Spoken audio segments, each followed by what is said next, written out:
بخال زينا بريزيدنت لولاو بايت السودان أبنكسن السعودية مبصح يكايد اللهم أبوان بر لولاو بايت السودان جنرال عبد الفاتح البرهان بعدما منقست السعود عرب وقعوا مبصح نمفتام لومي إسرامية زي 2026 جداتهم بناي كبر سلف استسني وقعوا كبابلات تغير اللوم علامات مقشان حفشة وتصتاو معبالتا السودان كبابينان مسمرحت السعودية حبريتان مكيار زتكور مخانو منقستاو معكن منقست السوداني قلت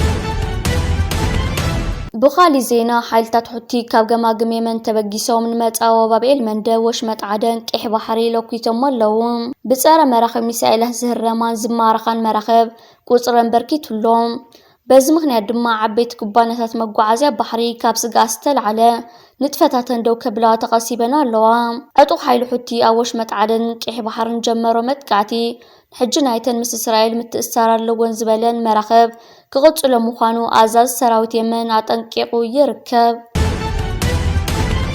بمز أو هرمز بيلونا إيران زقبر من قصة سعقتت أمريكا باندير إيران تنبلبل نايس عنه مركب كم سعقتت بريزيدنت دونالد ترامب أفليتو ترامب أبطل السوشيال مدرخو أبزرقو حد صحوف أتاتوسكا بزبلة تصوع مركب دو كتبن زقرب اللامت انقطع ملسي بزي مهابا بحيل بحر أمريكا خمت تحازت أملكيتو إيران كم جبرة ملسية بالعلو التدرى مركبات أمريكا متقع درون كم صفت أمت مع كنزينة تهاجر حبيران كم تبصبنا من قست زوجين مع كنزينة تصنيم اتمتقع تمايات بحر عماني تخايدو يخون برزا جد بتستفت متقعتي بزعبا زورد عن واتساب كربان لعلوي والتدرى ممرح إيران كاتم ألانفيا أمريكا زوصدت سقومتي تحسس ممع تقصي دو مبال مخانو بمقلات نزب حلتات بحر أمريكا استفت أما شفت النت بحري حنا خنفدينا كبل قديمو واتنقيقو نيرو الزخون زلو مكتل بريزيدنت أمريكا جيزي فانس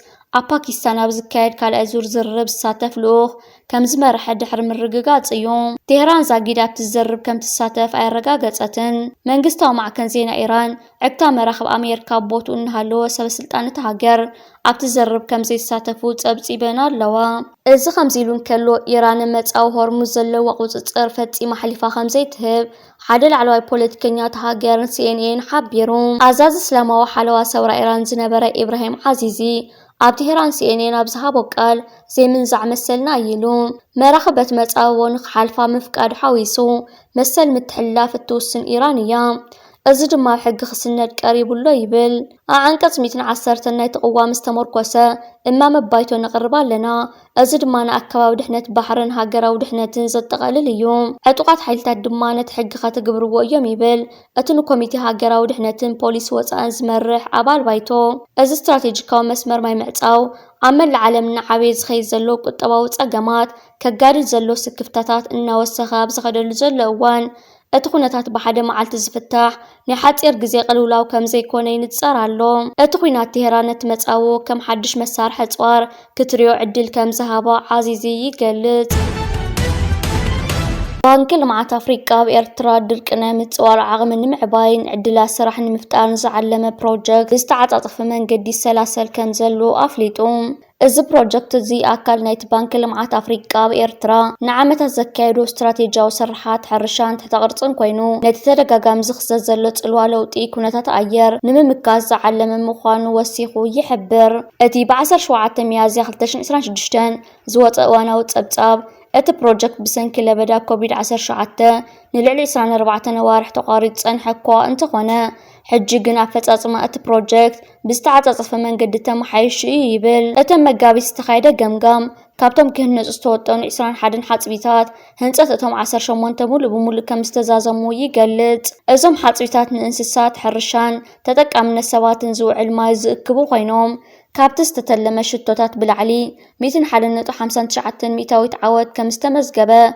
اتتصبصاب يحبر بانك لمعات أفريقيا مس منقست إرترا بمتحوار استقود الكبابينا ونور نمملاس قدامنتي ويسرح خمزلو وسيخو يتقس بتستافنت هزبي أستات كلتشن 100 هكتار مريت داقمين محواس استنطو 1 مليون جراب تتغيل يوم إذا سرح زي أبتخا وحمد كيباخن حاسبتات بدبت كيملون أم كل خالته فترو عبي ربح اللوم أت بروجكتاونا وراقت أرز فترة زلت الوا بزيادة نقول حمد خمزلو زحبر اتتصبصاب اتمنى باورن ممحياشن اتوت مفتار نزعلمه ዕድላ ናውቲ ሕርሻ ብምሉእ ተዛዚሙ ምህላው ገሊጹ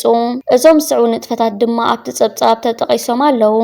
ምንጭቶት ስድራ ቤታት ንምዕባይ ዝዓለመ ጨቓዊት ቆፎ ንህቢ ከምኡውን መበርበሪ መዓር ምዕዳል ፍርያት ዘራእትን ምምሕያሽ ሙሩፅ ዘርኢ መሸላን ዘርኢ ኣሕምልትን ምዕዳል ከምኡውን ኣብ መላእ ሃገር ዝርከባ 20 ክሊኒካት እንስሳ ንኽታበትን መድሓኒታትን ዝውዕሉ ፍርጃት ዘተኣማምን ምንጪ ፀዓት ንምርካብ መሳለጥያታት ፀሓዊ ፀዓት ከም ዝረኸባ ምግባር ዝብል ዘርዚሩ ኣሎ። ብተወሳኺ እውን ኣብ ኣጠቓቕማ ባጀት እውን ርኢ ምምሕያሽ ከም ዘለዎ ዝሓበር እቲ ጸብጻብ ናይቲ ፕሮጀክት ተፈጻጽማ ገንዘብ ካብቲ ኣብ ጥቅምቲ 2022 ዝነበሮ ትሑት ደረጃ ሕጂ ናብ ልዕሊ 74 ሚእታዊት ክቢሉ ይርከብ። ባንኪ ልምዓት ኣፍሪቃ መደምደምትኡ ሽቶታት ልምዓት እዚ ፕሮጀክት ዋላ እኳ ብሰንኪ ኮቪድ-19 መባእታዊ ምድንጓያት እንተጋጠሞ ክህረም ዝኽእል ሽቶታት ብምባል ናብ ፈጻጽምኡ ሞጊሱ እቲ ፕሮጀክት ክሳብ መጋቢት 2027 ብፅሓዊ ፀዓት ዝሰርሕ መሳለጥያታት መስኖን ነቶም ተሪፎም ዘለው ስራሓት ህንፀት ሓፂቢ ንምዝዛመን ብንጥፈት ይሰርሕ ኣሎ ብምባል እቲ ጸብጻብ ይገልጽ። ባንኪ ልምዓት ኣፍሪቃ መላእ ኣህጉር ኣፍሪቃ ዝርከቡ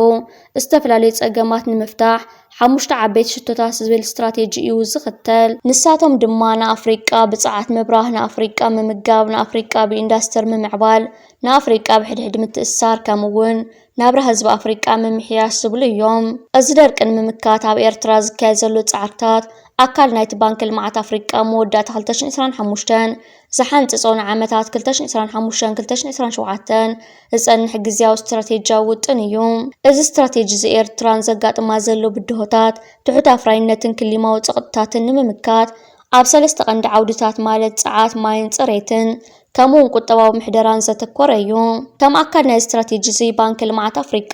ኣብ ቀረባ ግዜ ከተማታት ጋሽ ባርካ፣ ተሰነይ፣ ከርከበትን ባረንቶን ቀረብ ኤሌክትሪክ ንምምሕያሽ ን$58 ሚልዮን ወፍሪ ክገብር ምውሳኑ ዝዝከር እዩ። እዚ ወፍሪ እዚ 64 ሜጋዋት ዝዓቐኑ ፅሓዊ ፀዓት ብምትካል ንኣስታት 306,000 ሰባት ተረባሕቲ ክገብርን ንኣግሮ ኢንዳስትሪታት ከተባብዕን ዝዓለመ ምዃኑ ተገሊጹ ነይሩ። ምስ ተወደቀ ምሓረ ዝተጀመረ ናይ 30 ሜጋዋት ፅሓዊ ፀዓት ፕሮጀክትን ካልእ ብጠቕላላ $119.7 ሚልዮን ዝምወል መደባትን ተደሚሩ ኤርትራ ጽሩይ ፀዓት ክትጥቀምን ንለውጢ ኣየር ዝፃወር ዱልዱል ቁጠባ ክትሃንፅን ንምሕጋዝ ተወጠነ እዩ። ሃገራውያን ኩባንያታት ግብፂ ኣብ ጽርግያታትን ድልድላትን መንገዲ ባቡር ወደባት ባሕርን መሬትን ናይ ሎጂስቲክ ቦታታት መዕርፎ ነፈርትን ካልኦትን ዝርከብዎም ፕሮጀክታት ብተወዳዳሪ ዋጋ ብዝለዓለ ደረጃ ጽፈትን ኣብ ውሽጢ ክብረ ወሰን ሃገርና ብዝሰብር ናይ ግዜ ሰሌዳ ንምስራሕ ሙሉእ ምድላዋት ገይረን ምህላወን ተገሊጹ። ፕሬዚደንት ዓብደልፋታሕ አልሲሲ ምስ ሃገራት ኣፍሪቃ ደረጃ ምትሕብባር ሃገር ንምዕባይን ንፈተነ ልምዓት ከተማታት ግብፂ ምስ ኤርትራ ትርከበን ኣፍሪቃውያን መሻርክታ ኣብ ዝተፈላለዩ ዓውድታት ንምክፋል ብዝቐረበኦ ትእዛዝ መሰረት ኣብ ውሽጢ ሚኒስትር መጓዓዝያ ምስ ኣፍሪቃውያን መሻርክቲ ምትሕብባር ንምስፋሕ ዘሎ ጽኑዕ ተወፋይነት ዘንጸባርቕ ምትሕብባር ግብፅን ኣፍሪቃን ኣብ ጽላት መጓዓዝያ ዝሕግዝ ፍሉይ ክፍሊ ተዳልዩ ከም ዘሎ ሚኒስተር መጓዓዝያ ግብፂ ሌተናል ጀነራል ካሚል አልዋዚር ኣብታ ሃገር ታሪካዊ ናይ ስራሕ ምብጻሕ ንዘካይድ ዘሎ ላዕለዋይ ልኡኽ መንግስቲ ኤርትራ ኣፍሊጡ። ብመሰረት መግለፂ ሚኒስትር መጓዓዝያ ግብፂ ኣብታ ኼባ ኣብ ፕሮጀክታት መሰረታዊ ትሕተ ቅርፂ ልምዓት ፕሮጀክታት ባቡር ወደባትን ኣብ ዝግበር ምትሕብባርን ከምኡውን ፍርያት ኤርትራ ብንግዲ መራኸቢ ግብፂ ኣቢሉ ናብ ግብፅን ካልኦት ሃገራትን ንምጓዓዝ ወይ እውን ኣብ ርእስቲ ፍርያት ግብፂ ናብ ኤርትራ ምልኣኽ ከም መተሓላለፊ ማእከል ብግልፂ ኣቢሉ ናብ ኤርትራ ኣቑሑት ኣብ ምጉዕዓዝ ዝምልከቱ ምትሕብባራት ብሰፊሑ ከም ዝዘተዩ ጸብጻብ እቲ ሚኒስትሪ ገሊጹ። ሚኒስተር መጓዓዝያ ሌተናል ጀነራል ካሚል አልዋዚር ኣብ ኤርትራ ፕሮጀክታት መሰረታዊ ትሕተ ቅርፂ ልምዓት ኣብ ምትግባር ንዝነጥፋ ኩባንያታት ሃገሩ ሙሉእ ድልውነተን ንልኡኽ ኤርትራ ኣበሲሩ። ሚኒስተር ካሚል እቲ ምድለዋት እዘን ኩባንያታት ኣብ ጽርግያታት፣ ድልድላት፣ መንገዲ ባቡር፣ ወደባት ባሕርን መሬትን ናይ ሎጂስቲክ ቦታታት መዕርፎ ነፈርትን ካልኦት ዝርከብዎም ፕሮጀክታት ብተወዳዳሪ ዋጋ ብዝለዓለ ደረጃ ጽፈትን ሃገራዊ ክብረ ወሰን ብዝሰብር ግዜ ሰሌዳን ንምስራሕ ብዝርዝር ምድላዋተን ገሊጹ። ግብፂ ነዘገዳሲ ኢንዳስትሪ ዝኸውን ሮሊንግ ስቶክ ዌብ ስርዓታት መንገዲ ባቡር ከተማታት ዝጠቕሙ ባቡራት ከም ባቡር ትሕቲ መሬት ኣካላትን ንምፍራይ ፍሉይ ፋብሪካታት ከም ዘለዋ ዝጠቐሰ ሚኒስተር ካሚል ንልኡኽ ኤርትራ ምስ መደባት ልምዓት ኤርትራ ዝስማዕማዕ ናይ ምትሕብባር ዕድላት ንምድህሳስ ብልኡኽ ሓለፍቲ ፍሉያት ሃገራውያን ኩባንያታት ግብፃውያን ኣውፈርትን ኣብ ቀረባ እዋን ናብ ኤርትራ ክበጽሕ ድሉው ምዃኑ ሓቢርዎም። ኣብ መዕርፎ ነፈርቲ ከተማ ኣስመራ ዝተረኣየት ናይ ጽዕነት ነፋሪት ናይ ሩስያ እዛ ነፋሪት ብዕለት 10 ናይ ዝወርሒ ኣብ መዕርፎ ነፈርቲ ከተማ ኣስመራ ምስ ተረኣየት بعد 15 ካብ ኣስመራ ናብ ሞስኮ ሩስያ ከም ዝተመለሰት እዩ ብዝተፈላለዩ ስእልታት ተሰኒዩ ሓበሬታታት ወፂኡ ዝርከብ ዘሎ እዛ ነፋሪት ወታደራዊ ጽዕነት ተመላልስ ክትከውን ከላ ናብ ኤርትራ ሓደሽተ ጽዋራት ኣትያ ክትከውን ከም ትኽእል እዩ ኣብ ጸብጸባት ተገሊጹን ተጠቂሱን ዝርከብ ዘሎ ሃገርና ኤርትራ ምስ ተፈላለዩ ሓያላን ኣገደስትን ዝኾኑ ሃገራት ዓለም ሓያል ዝኾነ ጽምዶን ዲፕሎማስን ፈጢራ ትርከብ ዘላ መንግስቲ ኤርትራ ረኣይሉ ይስምዑሉ ዝብል መንግስቲ ኣይኮነን ስርዓት ብልጽግና ናይ ዝኾነት ትኹን ሃገር ነፋሪት ኣቦሌ መዕርፎ ነፈርትን ወታደራዊ ማዓስከራትን ናይቲ ሃገር ምስተራገፈ ስእልታት ብምስና ኢትዮጵያ ከምዘእትያ ኢትዮጵያ ከምዘምጽያ ብምባል ፕሮፓጋንዳ ክሰርሕ እዩ ዝፍትን መንግስቲ ኤርትራ ግን ኣዝዩ ይጽየኖ እዛ ገዳሲት ናይ ጽዕነት ወታደራዊት ነፋሪት ኣብ መዕርፎ ነፈርቲ ከተማ ኣስመራ ዝተረኣየት ኣጽዋራት ጽዕና ዝመጸት ክትከውን ዝለዓል ተኽእሎታት ከም ዘሎ እዩ ምስ ምንቅስቓሳት ነፈርቲ ዝከታተሉ መርበባት ሓበሬታ ሓደ ካብቲ ሒዞሞ ዝወጹ ጸብጻባት እዩ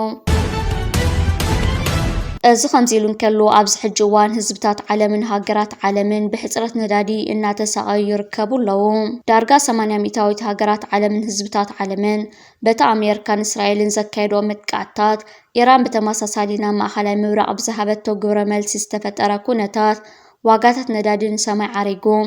ኣብ ዝተፈላለዩ ኩርናዓት ዓለም ካ ሕጽረት ነዳዲ ኣጋጢሙ እዩ ዝርከብ ዘሎ ብመጻው ሆርሙዝ ዝሓልፍ ነዳዲ ናይ ዓለም ደው ስለ ዝበለ ዝበዝሕ ሃገራት ኣብ ዓበይቲ ሓደጋታት ወዲቐን እየን ዝርከባ በተመሳሳሊ ጎረባብትና ሃገራት እውን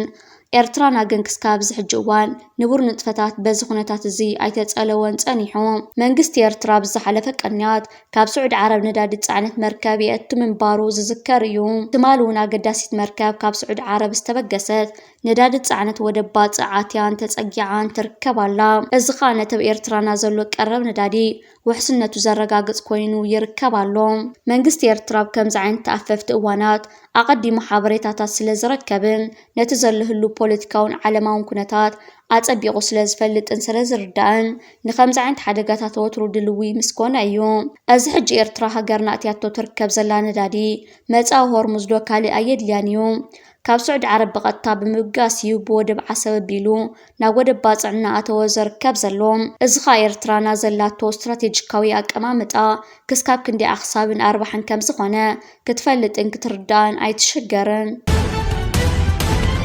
بخال زينا حوحات وسينو دبرتين ገብረ ሚካኤል ፕሬዝዳንት ክልል ትግራይ ኮይኑ ተመዚዙ ይርከባሉ ግዜያዊ ምምሕዳር ሌተናል ጀነራል ታደሰ ወረደ ተልእኾ ስርዓት ብልጽግናን ዕሸል መራሒ ኢትዮጵያዊ ኣሕመድን ጻድቃንን ጌታቸውን ተሰኪሙ ኣብ ተኽልል ጸንሐኻ ስልጣኑ ሙሉ በሙሉ ተነጺጉ ይርከባሉ ካብ ሎሚ ሰኒ ጀሚሩ ኣብ ክልል ትግራይ ዓበይቲ ምዕባለታት ክንከታተልን ክንዕዘብን ኢና ሕወሓት ድሕረብ ከተማ ኣክሱም ከካይዶ ዝቐነየ ዕጹው ዝኾነ ኣኼባታት እዩ ኣብ ከምዚ ዓይነት ውሳነታት በፂሑ ዝርከብ ዘሎ ትማል ማሲኻ ሰለስተ ገጽ ዝሓዘ መግለጽታት ብምውጻእ ቤት ምክሪ ክልል ትግራይ ናብ ንቡር ክምለስ ኣብ ሓደ ውሳነ በፂሑ ይርከብ ኣሎ ሰበ ስልጣን ስርዓት ብልጽግና ደቓል ተወልድ ክልል ትግራይ በዚ ብሕወሓት ተወሲዱ ዝርከብ ዘሎ ውሳነታት ተሰናቢዶም ኣብ ማሕበራዊ መራኸቢታት ዝተፈላለዩ ጽሑፋት ከስፈሩ ንከታተልን ንዕዘብን ኣለና ብፍላይ ጌታቸው ረዳ ተሰናቢዱን ጃጁን እናልቀሰና ነበዕን ኣብ ማሕበራዊ መራኸቢታት ከምኡውን ኣብ ገጻት ትዊተር ጽሑፋት ኣስፊሩ ይርከብ ኣሎ ማሕበረሰብ ዓለም ንሕወሓት ደው ክብል ኣለዎ ሕወሓት ወሲድዎ ዝርከብ ዘሎ ውሳነታት ንክልል ትግራይን ኢትዮጵያን ዓበይቲ ሓደጋታት ዝወስድ እዩ ስምምዕ ፕሪቶሪያ ሻዕብያን ሕወሓትን ብምዃን ኣፍሪሶም ክብል ሕጅውን ንኤርትራ ክስስ ተሰሚዑ ይርከብ ኣሎ ጌታቸው ረዳ ካብ ምልቃስን ምብካይን ሓሊፉ ኣባይ ተዘፍረ ዝኾነ ይኹን ነገር የለን